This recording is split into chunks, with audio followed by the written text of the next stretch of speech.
Hello friends, welcome to my YouTube channel. आज हम इसमें करने वाले हैं यूजीसी नेट हिंदी का हिंदी 2015 जून का ये पेपर है। इसका आज हम पार्ट नंबर 3 कंप्लीट करेंगे। इससे पहले हम 2 पार्ट्स कर चुके हैं, इसमें अपने 20 क्वेश्चंस कंप्लीट करे हैं। आज हम इस वीडियो के पार्ट थर्ड कंप्लीट करेंगे। तो शुरू करते हैं हमारा क्वेश्चन नंबर 1। क्वेश्चन नंबर 1 में बोला गया है हमारे को कि जन्म काल के अनुसार निम्नलिखित कवियों का सही क्रम लिखिए। जन्म काल के अनुसार इन कवियों का सही क्रम क्या है? इनके जन्म के आधार पर हमें इनको कालक्रम देखना है। तो फर्स्ट ऑप्शन में दे रखा है गुरु नानक, कबीरदास, दादूदयाल, मलुकदास। सेकंड ऑप्शन में दे रखा है कबीरदास, गुरु नानक, मलुकदास, दादूदयाल। थर्ड ऑप्शन में दे रखा है कबीरदास, गुरु नानक, दादूदयाल, मलुकदास। फोर्थ ऑप्शन में दे रखा है कबीरदास, दादूदयाल, गुरु नानक और मलुकदास। तो इसका हमारा राइट आंसर तो हो जाएगा कबीरदास। ये ऑप्शन नंबर थर्ड, जिसमें कबीरदास, फिर गुरु नानक, फिर दाऊदयाल एंड फिर मलुकदास। तो हम इसके बारे में कुछ इंफॉर्मेशन और जानते हैं। तो फर्स्ट कबीरदास आते हैं, जिनका जन्म कहाँ होता है? लहर तारा में। जिनका जन्म कहाँ होता है? लहर तारा में, जो कि कहाँ पर है? हमारे बनारस में है। लहर तारा कहाँ पर है? बनारस के अंदर है। और उनका जन्म कब होता है? 1398 ईस्वी में उनका जन्म होता है। 1398 ईस्वी में, ठीक है। उनके बाद आते हैं हमारे गुरु नानक देव जी। गुरु नानक देव जी, इनका जन्म होता है तलवंडी। तलवंडी जो है ननकाना साहब में। ननकाना साहब में, तलवंडी में गुरु नानक देव जी का जन्म होता है 1469 ईसा पूर्व में। गुरु नानक जी के बाद आते हैं हमारे दादू दयाल जी। दादू दयाल जी का जन्म होता है अहमदाबाद में। अहमदाबाद में दादू दयाल जी का जन्म होता है हमारे। और कब होता है? 1544 ईस्वी में। दादू दयाल जी के बाद आते हैं हमारे मलुक दास जी। हमारे मलुकदास जी, इनका जन्म होता है कड़ा इलाहाबाद में। कड़ा इलाहाबाद में इनका जन्म होता है। और कब होता है? 1574 ईस्वी में इनका जन्म हो जाता है। तो सबसे पहले आते हैं कबीरदास, फिर आते हैं हमारे गुरु नानक देव जी, फिर आते हैं हमारे दादू दयाल जी एंड फिर आते हैं हमारे मलुकदास जी। तो ये कालक्रम था इनके जन्म के अनुसार इन कवियों का सही कालक्रम। नेक्स्ट क्वेश्चन देखते हैं। नेक्स्ट क्वेश्चन में बोला है रचना के आधार पर रचनाओं का सही क्रम क्या है? इन रचनाओं का सही क्रम क्या है रचना के आधार पर? तो फर्स्ट ऑप्शन में दे रखा है कवि कल्पतरु, रसिक प्रिय, ललित ललाम, अलंकार माला। सेकंड ऑप्शन रसिक प्रिय, कवि कल्पतरु, ललित ललाम, अलंकार माला। थर्ड ऑप्शन रसिक प्रिय, ललित ललाम, अलंकार माला, कवि कल्पतरु। फोर्थ ऑप्शन अलंकार माला, रसिक प्रिय, कवि कल्पतरु और ललित ललाम। तो वैसे तो इसका राइट आंसर हमारा हो जाएगा ऑप्शन नंबर बी। इसमें रसिक प्रिय, फिर कवि कल्पतरु, फिर ललित ललाम और फिर अलंकार माला। तो देखते हैं कि इनका प्रकाशन वर्ष भी देखते हैं और किसने इनकी रचना करी है ये भी देखते हैं। तो हमारे रसिक प्रिया की रचना करी है 1591 ईस्वी में केशव दास ने। 1591 में केशव दास ने इसकी रचना करी है। उसके बाद आते हैं कवि कवि रूप 1650 से 53 के बीच रचना करी है इनकी चिंतामणि ने। चिंतामणि ने इसकी रचना करी। फिर इसके बाद आते हैं ललित ललाम। ललित ललाम ललित ललाम की रचना करी है 1661 से लेकर 1664 ईस्वी के बीच मतीराम ने। और इसके बाद आती है हमारी आखिरी रचना अलंकार माला। अलंकार माला जिसकी रचना 1711 ईस्वी में करी है हमारी सूती मिश्र ने इसकी रचना करी है। तो सबसे पहले रसिकप्रिया आई 1591 ईस्वी में, जिसकी रचना करी केशव दास ने। फिर आई कवि कल्पतरु, जिसकी रचना 1650 से लेकर 53 के बीच चिंतामणि ने करी है। फिर उसके बाद आई ललित ललाम 1661 से 64 के बीच में मतीराम ने करी इसकी रचना। फिर इसके बाद आई अलंकार माला 1711 ईस्वी के बीच सूती मिश्र ने इसकी रचना करी। चलिए आइए नेक्स्ट क्वेश्चन देखते हैं हम अपना। हमारा नेक्स्ट क्वेश्चन है टीएस एलियट के आलोचना ग्रंथों का सही अनुक्रम क्या है। मतलब ये है कि इसमें ये सारे ग्रंथ टीएस एलियट ने ही रचे हैं, लेकिन उनके आलोचना ग्रंथों का हमें सही क्रम बताना है, क्योंकि जो ग्रंथ है उनका सही क्रम क्या रहेगा। हम फर्स्ट ऑप्शन पढ़ते हैं। फर्स्ट ऑप्शन में दिया हुआ है the sacred wood, Elizabethans essays, selected essays ancient and modern. Second option में दे रखा है Elizabethan essays, the sacred wood, selected SH ancient and modern. Third option is selected SH the sacred wood, Elizabethan SH ancient and modern. SH ancient and modern, selected SH the sacred wood, Elizabethan SH. ये थे हमारे चार option. अब हमें इनमें से एक option देखना है कौन सा करेक्ट होगा, तो इसका राइट आंसर हो जाएगा ऑप्शन नंबर 1। ऑप्शन नंबर 1 हमारा करेक्ट हो जाएगा। इन सब की रचना किसने की है, हमारे टीएस एलियट ने करी है, और ये उनके क्या है, आलोचना ग्रंथ है। तो हम इनका कालक्रम, इनके रचना प्रकाशन वर्ष देख लेते हैं। तो इसकी रचना इन्होंने करी 1920 में। 1920 में इसकी रचना की टीएस एलियट ने। फिर इसकी रचना करी उन्होंने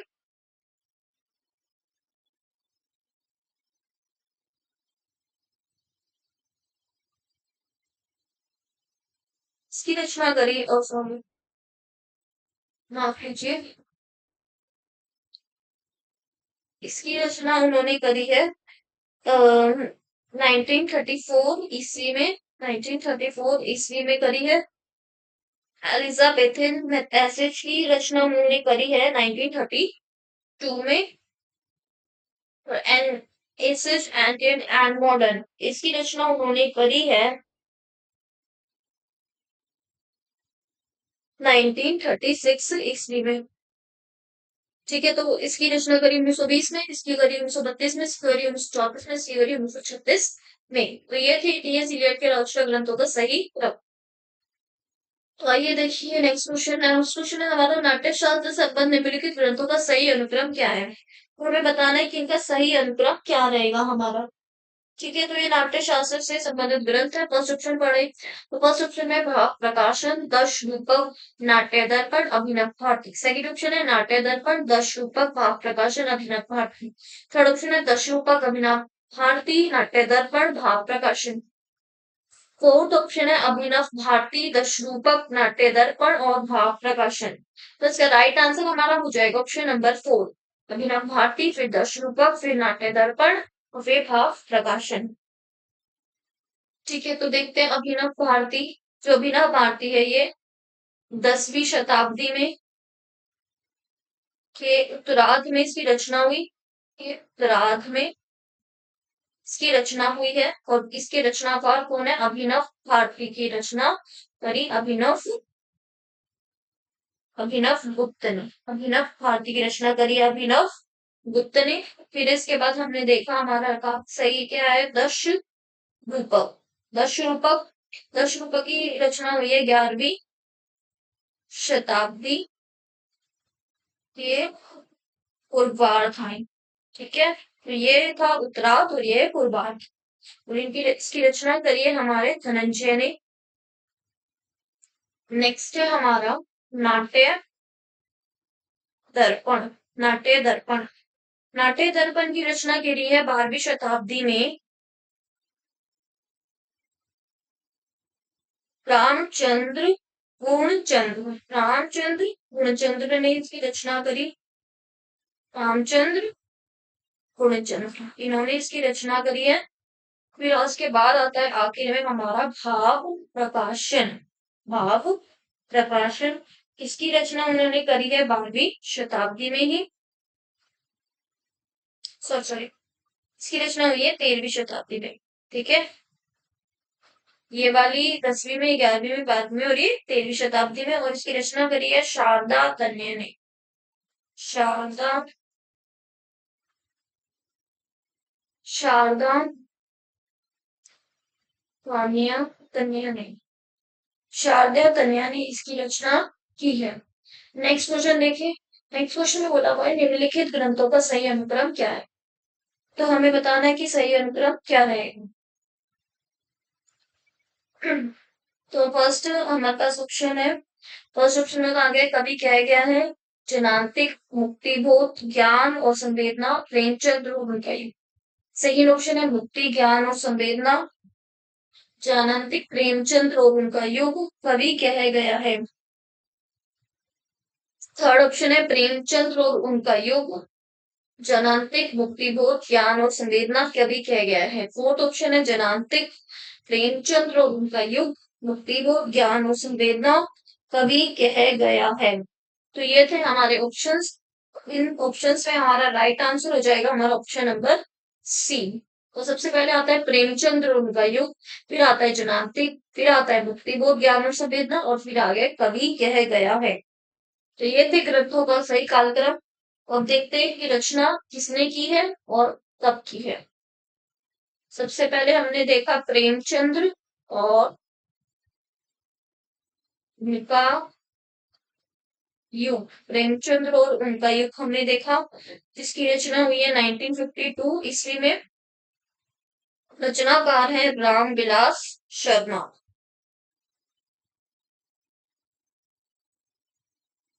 फिर इसके बाद आते हैं हमारे जनांतिक। जनांतिक इसकी रचना हुई है 1981 ईस्वी में। इस ग्रंथ की रचना हुई है 1981 ईस्वी में और इसकी रचना की है नेमी चंद्र जैन ने। नेमी चंद्र जैन ने इनकी रचना की है। फिर इसके बाद आते हैं मुक्तिबोध ज्ञान और संवेदना। मुक्तिबोध ज्ञान और संवेदना। मुक्तिबोध ज्ञान और संवेदना इसकी रचना हुई है 1993 ईस्वी में और इसकी रचना की है किशोर नंद किशोर नवल ने। नंद किशोर नवल ने मुक्तिबोध ज्ञान और संवेदना की रचना की है। उसके बाद आखिरी रचना आती है हमारी कवि कह गया है। कवि कह गया है, ये हमारी आखिरी रचना है। इसकी रचना हुई है 2000 ईसा पूर्व में और रचनाकार है अशोक वाजपेयी। अशोक वाजपेयी ने इसकी रचना की है। तो ये था हमारा 45 क्वेश्चन। अब देखते हैं 46 क्वेश्चन। हिंदी काव्य शास्त्र की निम्नलिखित कृतियों का सही कालानुक्रम क्या है। फर्स्ट ऑप्शन है श्रृंगार निर्णय रसराज रसिकानंद रसकलम रसकलस। सेकेंड ऑप्शन है रसराज श्रृंगार निर्णय रसिकानंद रसकलस। थर्ड ऑप्शन है रसराज रसिकानंद रसकलस और श्रृंगार निर्णय। फोर्थ ऑप्शन है रसिकानंद रसराज श्रृंगार निर्णय और रसकलस। ठीक है, तो इसका हमारा राइट आंसर हो जाएगा ऑप्शन नंबर बी, रसराज श्रृंगार निर्णय रसिकानंद और रसकलस। फिर से हम देखते हैं कि कौन रचनाकार है और कब रचना हुई इसकी। फर्स्ट हमारे पास रचना है रसराज, फिर है श्रृंगार निर्णय, फिर है हमारे पास रसिका नंद, फिर है हमारे पास रस पल्स। ठीक है, ये रचनाएं हमारे पास। अभी इनका प्रकाशन वर्ष देखते हैं तो इसका हुआ है 1633 से लेकर 34 ईसा पूर्व में। इसका हुआ है 1807 ईसा पूर्व में। इसका हुआ हमारा 1822 ईसा पूर्व में। तो इसका हुआ है हमारा 1931 ईसा पूर्व में। इसकी रचना करी है मतीराम ने। रसराज की रचना करी मतीराम ने श्रृंगार निर्णय की रचना करी भिखारी दास ने। रसिकानंद की रचना करी है ग्वाल ने। और रस कलश की रचना करी है हरिओध ने। हरिओध ने हरिओध ने रचना करी है। तो ये था कालक्रम दृष्टा श्रृंगार निर्णय रसानंद और रस कलश। और हमने ये भी जाना कि इसकी रचना कब हुई और कि कौन इनके रचनाकार है। तो आइए नेक्स्ट क्वेश्चन देखते हैं अब हम अपना। हमारा नेक्स्ट क्वेश्चन है निम्नलिखित कहानी संग्रह को प्रकाशन वर्ष के अनुसार सही क्रम में लगाएं। तो यहाँ पे भी हमारी कहानियों को प्रकाशन वर्ष के अनुसार सही क्रम में लगाना है। तो देखते हैं हमारा फर्स्ट ऑप्शन क्या, फर्स्ट ऑप्शन में क्या बोला हुआ है। पुष्पलता, छाया, चित्रशाला, चिंगारियां। सेकंड ऑप्शन में चित्रशाला भाग एक, पुष्पलता, छाया, चिंगारियां। थर्ड ऑप्शन चिंगारियां, छाया, पुष्पलता, चित्रशाला भाग एक। फोर्थ ऑप्शन छाया, पुष्पलता, चित्रशाला भाग एक और चिंगारियां। तो अब हमें बताना है इसका राइट आंसर क्या होगा हमारा।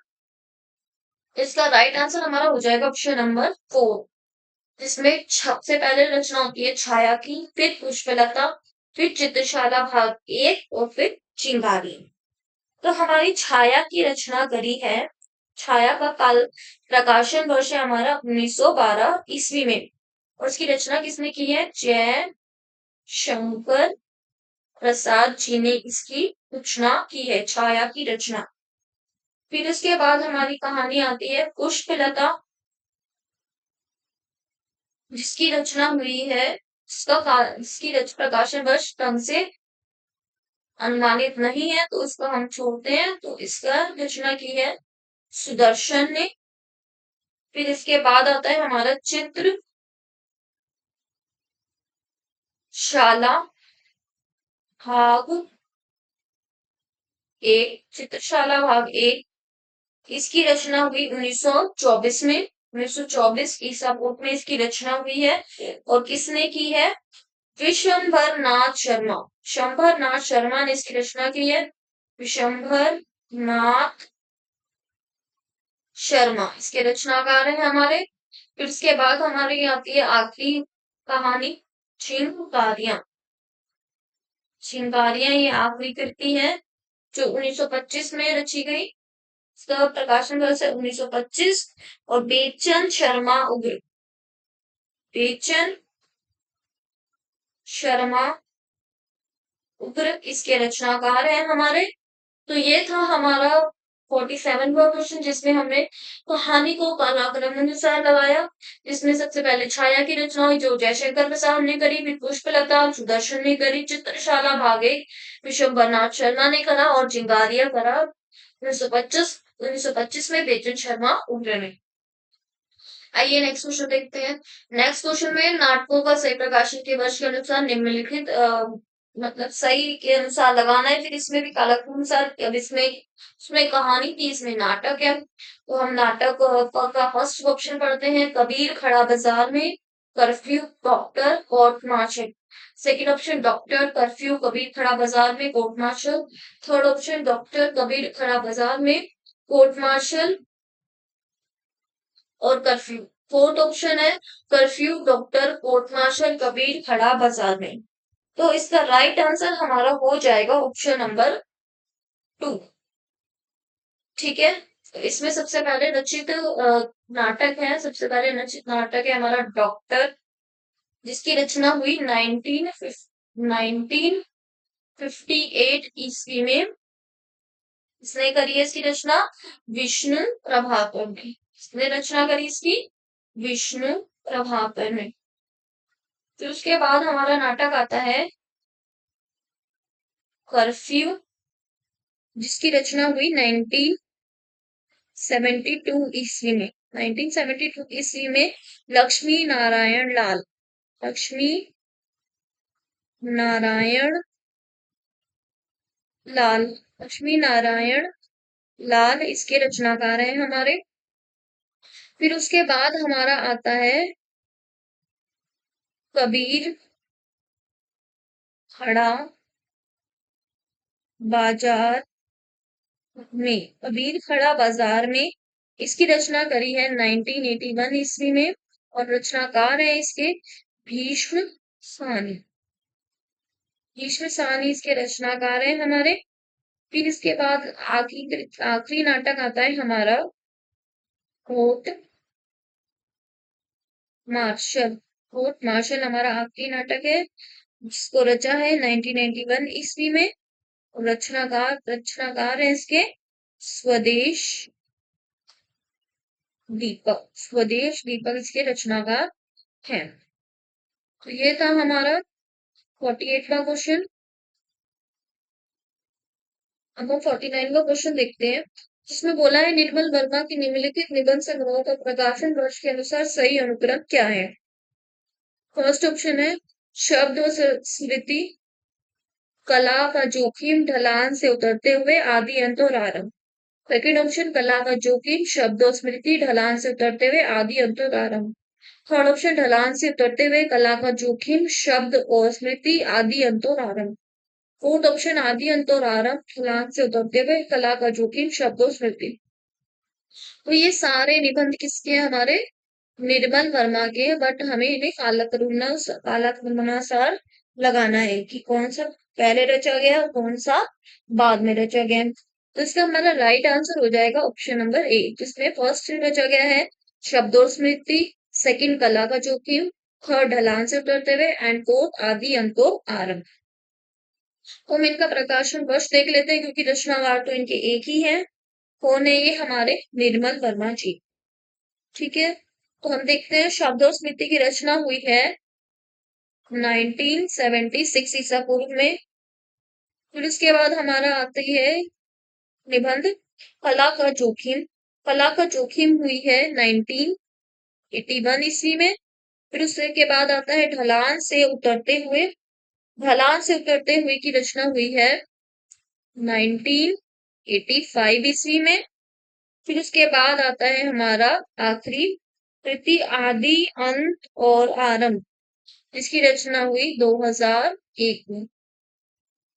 तो ये थे हमारा 49वां क्वेश्चन, जिसमें हमने निर्मल वर्मा के निबंध संग्रहों को प्रकाशन वर्ष के अनुसार सही से लगाया। तो आइए देखते हैं हम 50वां क्वेश्चन हमारा। तो 50वें क्वेश्चन में बोला हुआ है प्रसाद की काव्य कृतियों का सही अनुक्रम क्या है। अब यहाँ पे भी प्रसाद की सारी कृतियां हैं, हम उन्हें कालानुक्रमानुसार लगाना है कि कौन सी कृति पहले हुई और कौन सी बाद में हुई। उसका राइट आंसर पहले हम इसके ऑप्शंस पढ़ते हैं। फर्स्ट ऑप्शन है हमारा लहर, आंसू, उर्वशी, झरना। सेकंड ऑप्शन है आंसू, झरना, उर्वशी, लहर। थर्ड ऑप्शन है उर्वशी, झरना, आंसू, लहर। फोर्थ ऑप्शन है झरना, उर्वशी, आंसू, लहर। इसका हमारा राइट आंसर हो जाएगा ऑप्शन नंबर 3, उर्वशी, झरना, आंसू, लहर। ठीक है, तो इन्होंने उर्वशी की रचना की जयशंकर प्रसाद ने 1909 में। फिर इसके बाद आता है हमारा झरना। तो झरना की रचना हुई है हमारी 1918 में। आंसू की हमारी रचना हुई है 1925 में।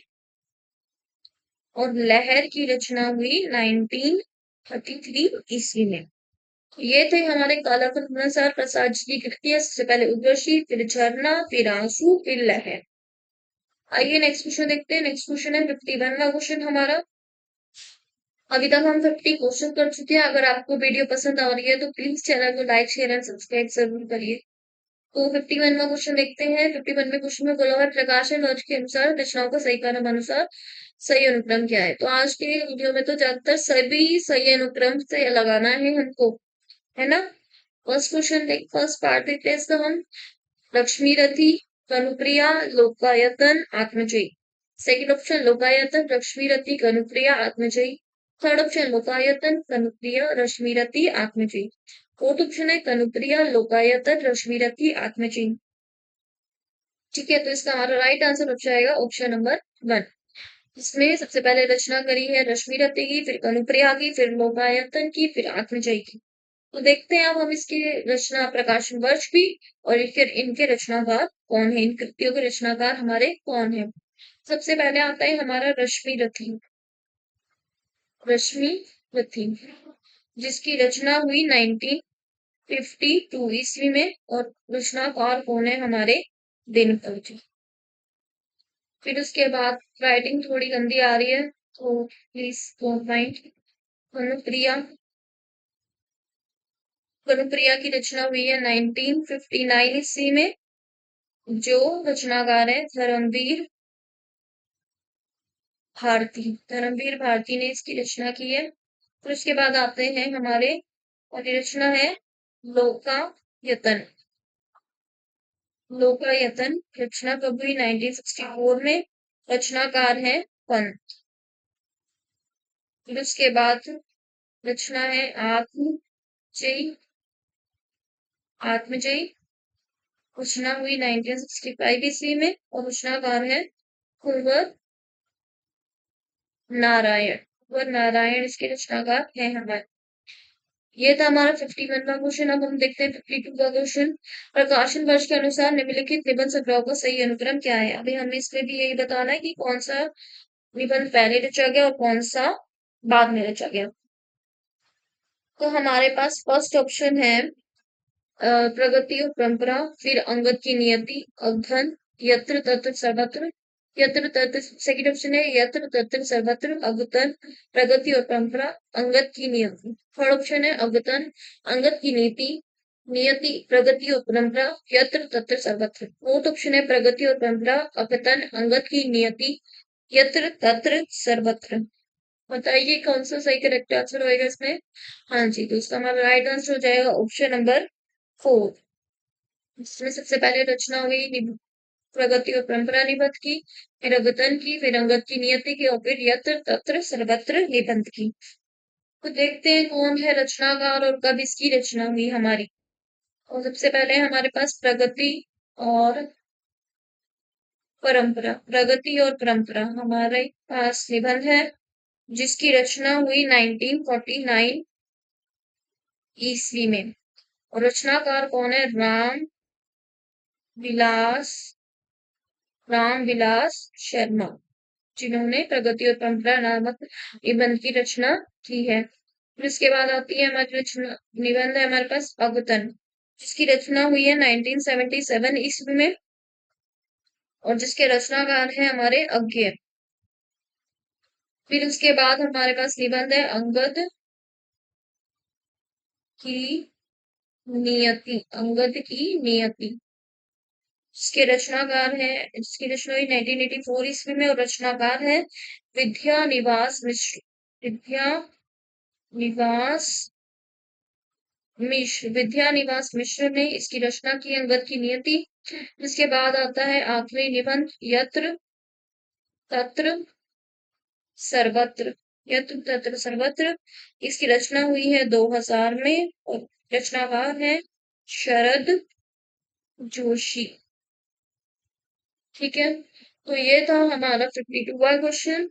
अगर आपको वीडियो पसंद आ रही है तो प्लीज चैनल को लाइक शेयर एंड सब्सक्राइब जरूर करिए। नेक्स्ट क्वेश्चन देखते हैं 53 का क्वेश्चन। इसमें बोला गया है निम्नलिखित उपन्यासों का सही क्रमानुसार लगाएं। तो उपन्यासों का हमें क्रमानुसार लगाना है। फर्स्ट ऑप्शन है नदी के द्वीप, फिर है देशद्रोही, शहर में घूमता आईना और तमस। सेकंड ऑप्शन है देशद्रोही, नदी के द्वीप, शहर में घूमता आईना, तमस। थर्ड ऑप्शन है तमस, देशद्रोही, शहर में घूमता आईना, नदी के द्वीप। फोर्थ ऑप्शन है शहर में घूमता आईना, तमस, देशद्रोही, नदी के द्वीप। इसका राइट आंसर है हमारा ऑप्शन नंबर 2, देशद्रोही, नदी के द्वीप, शहर में घूमता आईना, तमस। देखते हैं अब इसकी रचना कब हुई और रचनाकार कौन है हमारे। सबसे पहले रचना हुई है देशद्रोही की। इन रचनाओं में से, इन उपन्यासों में से 1943 में इस उपन्यास की रचना हुई। रचनाकार है इसके यशपाल।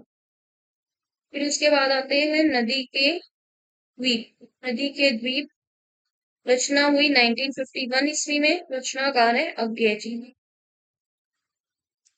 फिर इसके बाद है शहर में घूमता आईना। शहर में घूमता आईना। शहर में घूमता आईना। शहर में घूमता आईना, जिसकी रचना हुई 1963 ईस्वी में, और रचनाकार है उपेंद्रनाथ अशक। फिर इसके बाद आता है हमारा लास्ट उपन्यास तमस। लास्ट उपन्यास कौन सा है हमारा? तमस, जिसकी रचना हुई 1973 ईस्वी में, और उपन्यासकार है इसके भीष्म सानी। ठीक है, तो ये तो हमारा 53वां क्वेश्चन, जिसमें हमने देखा कि उपन्यास को सही काला करना है सर। उसमें देशद्रोही, फिर नदी के द्वीप, फिर शहर में घूमता है ना, और फिर तमस। चलिए देखते हैं 54वां क्वेश्चन। 54वें क्वेश्चन में बोला हुआ है जगदीश चंद्र के उपन्यासों का प्रकाशन वर्ष के अनुसार सही क्रम क्या है। तो इनको भी हमें क्रमानुसार लगाना है, और जिसमें हमें पर्टिकुलर बता दिया है ये इस राइटर के हैं उपन्यास, जगदीश चंद्र के उपन्यास है ये। देखना है ऑप्शन नंबर 1, धरती धरना अपना, यादों का पहाड़, मुट्ठी भर कंकर, नरक कुंड में वास। सेकंड ऑप्शन, मुट्ठी भर कंकर, यादों का पहाड़, धरती धरना अपना, नरक कुंड में वास। थर्ड ऑप्शन, यादों का पहाड़, धरती धरना अपना, मुट्ठी भर कंकर, नरक कुंड में वास। फोर्थ ऑप्शन, नरक कुंड में वास, मुट्ठी भर कंकर, यात्राओं का पहाड़, यादों का पहाड़ और धरती धरना अपना। तो अब हमें बताना है इसका राइट आंसर हमारा क्या होगा। तो इसका राइट आंसर हमारा हो जाएगा ऑप्शन नंबर सी, जिसमें सबसे पहले रचित उपन्यास है उनका यादों का पहाड़, फिर धरती धरना अपना, फिर मुट्ठी भर कंकर और फिर नरक कुंड में वास। अब हमें ये तो पता ही है कि इसके उपन्यासकार कौन है, जगदीश चंद्र। इन चारों कृतियों के रचनाकार, इन चारों उपन्यासों के रचनाकार है हमारे जगदीश चंद्र। तो हम देखते हैं इनका बस प्रकाश वर्ष।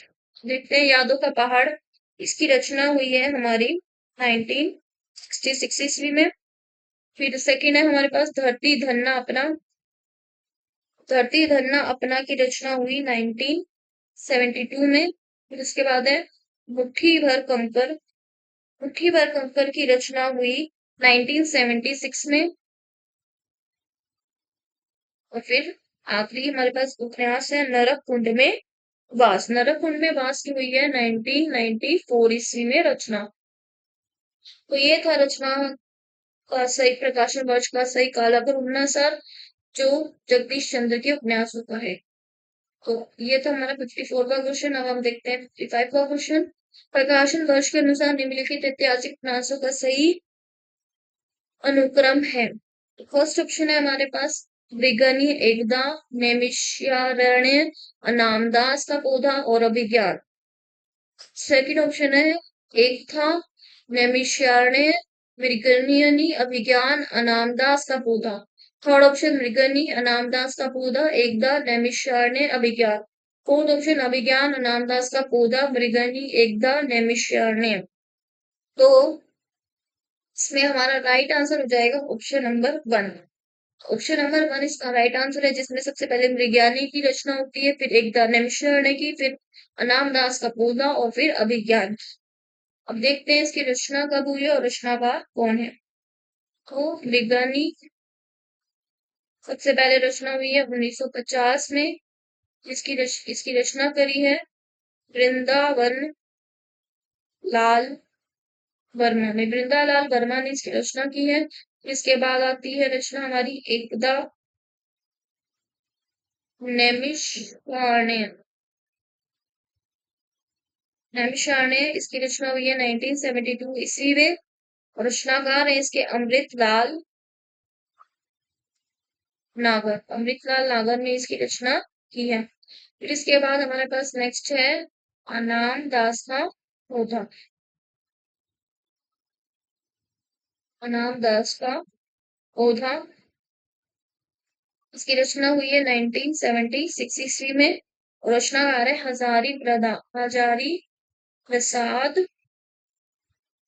द्विवेदी, हजारी प्रसाद द्विवेदी ने इसकी रचना की है हमारी अनामदास के पौधे की।